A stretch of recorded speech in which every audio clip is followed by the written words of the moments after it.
السلام علیکم ورحمۃ اللہ وبرکاتہ۔ امید ہے کہ آپ سب خیریت سے ہوں گے۔ آج ہم پڑھیں گے تختی نمبر 13 13 کو کہتے ہیں، مشق کریں گے تشدید کی۔ تو چلیں شروع کرتے ہیں اپنا آج کا سبق۔ اعوذ باللہ من الشیطان الرجیم، بسم اللہ الرحمن الرحیم۔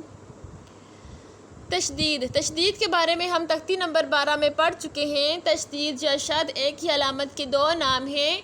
3 دندان والی علامت جسے شد یا تشدید کہتے ہیں۔ شد والے حروف کو مشدد حروف کہتے ہیں۔ مشدد حروف اپنے ماقبل حروف سے مل کر 2 مرتبہ پڑھا جاتا ہے۔ سختی کے ساتھ ذرا رک کر مشدد حروف کو پڑھتے ہیں۔ نون اور میم مشدد میں ہمیشہ غنہ ہوگا۔ جہاں بھی نون یا میم کے اوپر شد آئے گی وہاں پہ ہم غنہ کریں گے۔ اب غنہ کیسے کرتے ہیں؟ تو غنہ کرتے ہیں حروف کی آواز کو ناک میں چھپا کر گھمانے سے غنہ ہوتا ہے، اور اخفا ہوتا ہے حروف کی آواز کو ناک میں چھپانے سے۔ ہم اس تختی کو رواں پڑھیں گے۔ جوڑ ہم نے سیکھ لیے ہیں، اب ہم رواں پڑھنا سیکھیں گے۔ برزا، حصلا، صدقہ، عددا، قدرہ، کذبہ، نعمہ، یظن۔ نون مشدد ہے تو غنہ کریں گے۔ یظن،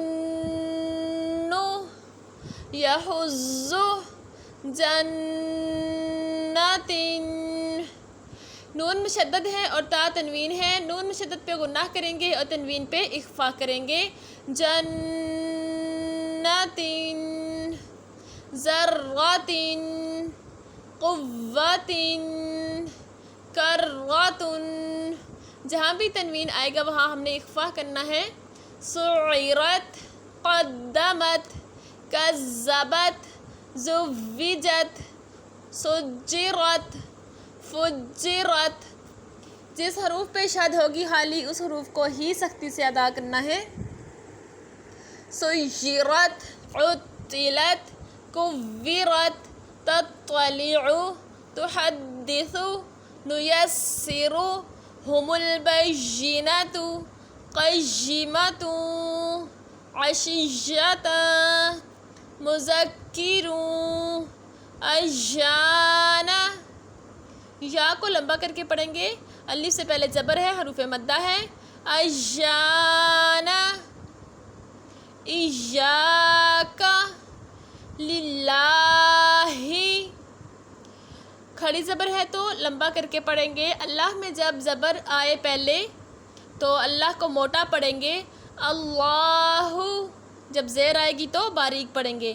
للہ، تجلی، تصدی، تزکی۔